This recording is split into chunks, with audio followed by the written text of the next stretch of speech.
Hey guys, what's going on? So today we are going to review Spider-Man Gang War. Oh man, yes, I know Zeb Wells is in this book, but he's only in it for a little bit. It's got all these people, and it's got all these characters, and they all have their different stories. I really dig this. I thought it was really well put together. Got the back here. So basically what this whole thing is that there is a big crime vacuum in New York City. Tombstone's out, he's hurt, so all the criminals are like, I'm in charge. And basically it's a gang war. Now Marvel has done this before, I believe twice already. So this is like part of a trilogy, I guess. Yeah, so it's about 800, a little over 800 pages. Not bad. I would say this is more like a companion to the actual Spider-Man stuff.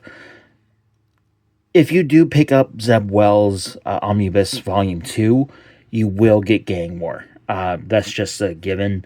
So if you don't care, you just want to pick up this book, I recommend you just pick up this book. You don't really need to grab any of the Zeb Wells Spider-Man run. It's bad. It's just bad. But I like this. This is really cool. So you got this beautiful, beautiful yellow. And it says here, the Big Apple's crime bosses go to war with Spider-Man caught in the middle. There's a power struggle at the top of the New York underworld with the gangs allied behind Tombstone, Hammerhead, Mr. Negative, the Rose. It's cool to see the Rose. I haven't seen him since like the 90s, and I don't really know what he's been up to. Now, the Rose is Kingpin's son, which is cool. He was a really big staple in the 90s. Silvermane, and now Silvermane was this big hotshot, and he was before Kingpin, but he died, and then they kind of put him in a robot body, if I remember correctly. Let's get back to this. And more of the city's most dangerous supervillains, all determined to take control. As Spider-Man's friendly neighborhood turns into a battleground, it's a good thing he can rely on allies like Miles Morales, She-Hulk, Daredevil, Spider-Woman, and New York's new mayor, Luke Cage. I really like how Luke Cage is the mayor of New York City. I'm not too sure. Yeah, he is still the mayor of New York City because in all new Venom, he's still the mayor. So that's pretty cool. But what about the old mayor, the former kingpin of crime, Wilson Fisk? And as the leader of the Five Weapons Society with Shang-Chi, come down to the side of peace, or will he seek to win gang war himself? Oh yeah, that's right. I think Shang-Chi was like a villain. They turned him into a villain or whatever. So there's the outside. I really dig the inside art for this, and usually Marvel's hit and miss with this stuff, but I think this yellow with the black really pops with Spider-Man. I dig the bullet holes and everything. It looks really cool. So you got that, you got the side, and at least with the back art you got something different, not exactly the same thing, but again, I really like this yellow. This is really cool, and I bookmarked some pages. So you get into it. Now, the way they introduced Madame Mystique is pretty cool. I like it. So here it is, all the territories for every gang or leader out there. So you got the Rose has a really small one. The Heat, I'm not too sure about the Heat. Owl, Diamondback, this former Tombstone, Big Ben, Ringmaster, Black Mariah, Crime Master. Like, there's so many. Mr. Negative, Hammerhead, Lady Yulong, I don't know who that is. Frost Pharaoh, I have no idea who that is. Bumbler, again, I don't know. Hobgoblin is cool. Hammerhead has a big chunk of it, and the Enforcers. So you got some people that you might recognize, some people that you don't. So when Tombstone's in the hospital, all the leaders come around going like, hey, we want our piece of the pie, blah, blah, blah. And Hammerhead's like, you got to get in line. I really like Hammerhead as a villain. I know he kind of gets shit on a lot with different things, but I personally like him. And This woman right here is the Beetle, and she is Tombstone's daughter. So they are going to kill Randy Robinson just to be dicks, and she is in love with him from previous Spider-Man stories. That's pretty cool. You got Spider-Man and Spider-Man doing a team up. There's Mayor Cage. So here's the part where they're going to go after Robbie. She's going to basically kill him, but she can't kill him because she's in love. So she takes off her mask, and Robbie's like, "Oh my god!" Then he gets shot, but he lives. Thank God he lives. So there's Robbie Robinson in the hospital with Tombstone being all hurt there. Now this is the part that's cool. So throughout the story, you think she's just Hammerhead's side piece, and she's just a working girl. But the way that they introduce Madame Mystique is just awesome. So she takes this femur bone and just cracks him over the head. Like you can actually see the dent in his head, and it looks pretty cool. And her and Beetle are working together. Oh, there it is. So you can see that she's got the mask on now.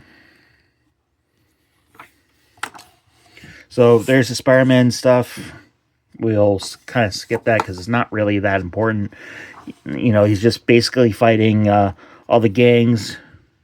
You got John Romita Jr. Artwork, which is always hit and miss with people. Some people love him, some people don't. I am in the middle.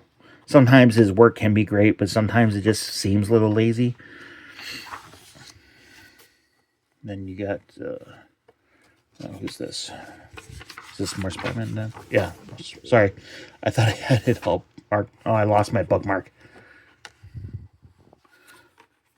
So, there's Typhoid Mary. There's Kingpin. Now, I'm not going to go through the whole book and explain everything. I'm just going to show you guys some of the cool parts. I really like She-Hulk in this.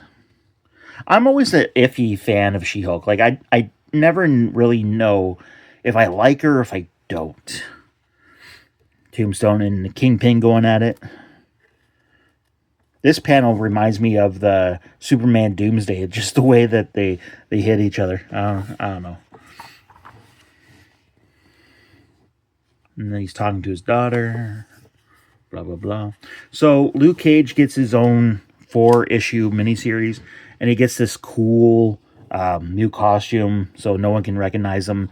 Because I think... No. Superheroes aren't outlawed yet.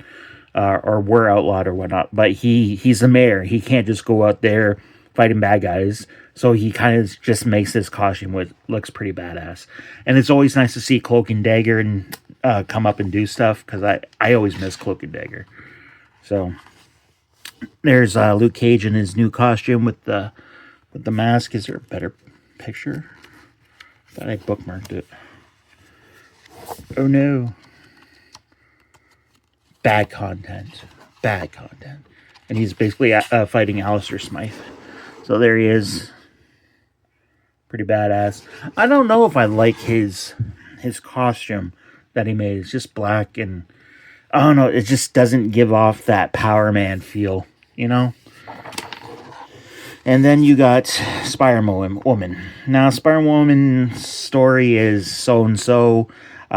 You got Captain Marvel in there helping her out. And then you got a aged-up son.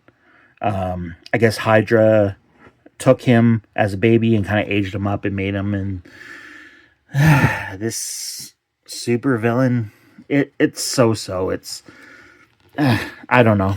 I'm always iffy about Spider-Woman. Sometimes it's great, sometimes it's not.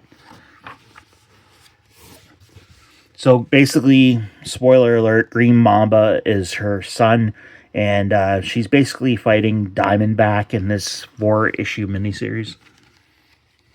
which is not horrible, but you know, it is what it is. So there's her kid, and she's like, "Oh my god, he was a baby. Jerry's all grown up now." And then you got Miles Morales. Now Miles is fighting the Hobgoblin, which I like seeing. I like how they're doing more with the Hobgoblin. That's just not Spider-Man. They're giving Miles Morales a little bit more of a rogues gallery, because I really think that Miles doesn't really have a huge gallery. Not that I really read Miles Morales Spider-Man all that much, but I don't find him all that appealing. Just me personally. So he's got the enforcers. I was doing stuff and it cut me off. That's great. So where was I? Yeah, so Miles Morales, Rogues Gallery, meh. You could take it or leave it. Miles Morales stories, meh. You could take it or leave it. I don't even know if they know what they want to do with Miles. Like, is he a vampire? He's got new power. He's got this. He's got that. Like, stick with, one thing. I think they're just throwing way too much at Miles to figure out what sticks. It's here or there. Then you got Miss Marvel. Miss Marvel is now an X-Men because she died. Amazing Spider-Man 25 or 26 when the Green Goblin killed her. And they basically brought her back at Krakoa, I believe. Don't quote me. I'm not a reader of the X-Men stuff, so I know that they resurrected her. So she's now a full-blown mutant. Was she a mutant? I don't know. Who knows? Who really cares about Miss Marvel? I don't. But I love Hobgoblin. I think he's one of the better villains. I think he's better than Green Goblin, to be honest. I know a lot of people are not going to agree with me, but it's called an opinion, so deal with it. Or not. You can probably tell me I'm a jerk in the comments. But yeah. And then you got the Shang-Chi stuff. It's Shang-Chi. It's hit and miss. Like, you're going to love it. You're going to hate it. I don't know. I really don't care. Like, is he a good guy? Is he a bad guy? Yeah, I guess he's a good guy. I'm just tired. So you got Danny Rand. I always love seeing Danny Rand, Iron Fist, and Luke Cage team up. It's always nostalgic for me because I used to collect the Iron Man and Power Fist comics. I have no idea at all about Daredevil. At all. I don't read Daredevil. I don't know anything about Daredevil. I know Elektra became Daredevil when Matt was in jail, I believe. So take it as it is. But I don't know. I'm just like here or there with Daredevil. Maybe I should I read it? Just let me know down below. Like, should I actually go back and read Daredevil? Maybe. But that's a pretty cool panel right there. But as for the special features, you guys know I love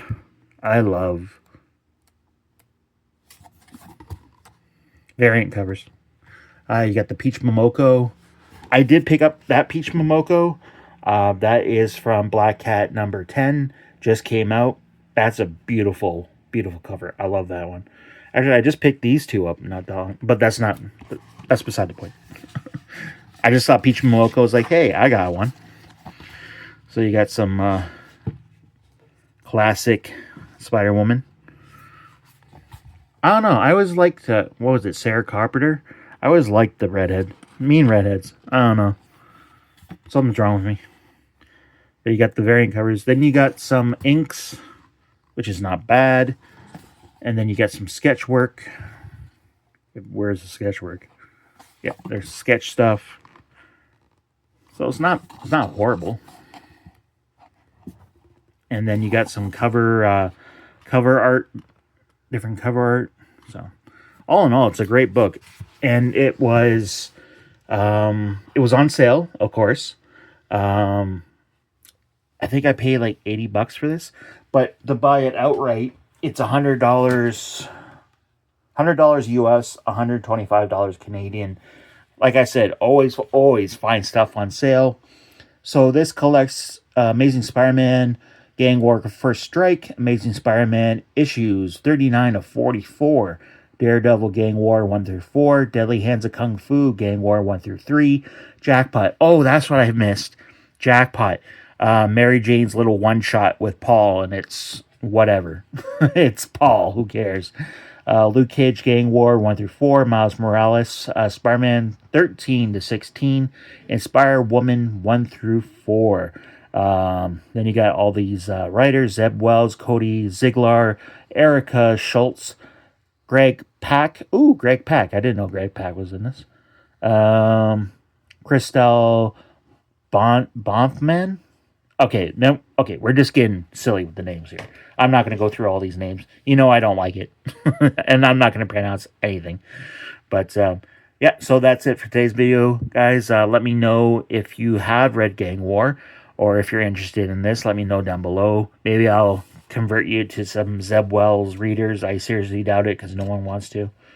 But I do like the Joe Kelly run. I'm up to date with the Joe Kelly stuff. So this, some people are liking it, some people are not, but it's better than Zeb Wells, and it's awesome. So deal with it. So, but anyway, again, that's probably for another video. But yeah, so leave a comment down below, and I will talk to you later, because I am going to review. I'm going to show you guys what I'm going to review next. This beefy boy. Look at it. Green Lantern, the Sinestro Corps War Compendium. This is a beefy boy. Look at it. Like, this thing's thick. It's going to take me a while to get through it. And I'm like, oh my god. It's probably one of the best stories ever. But anyway, I digress. I'll talk to you guys later. Bye.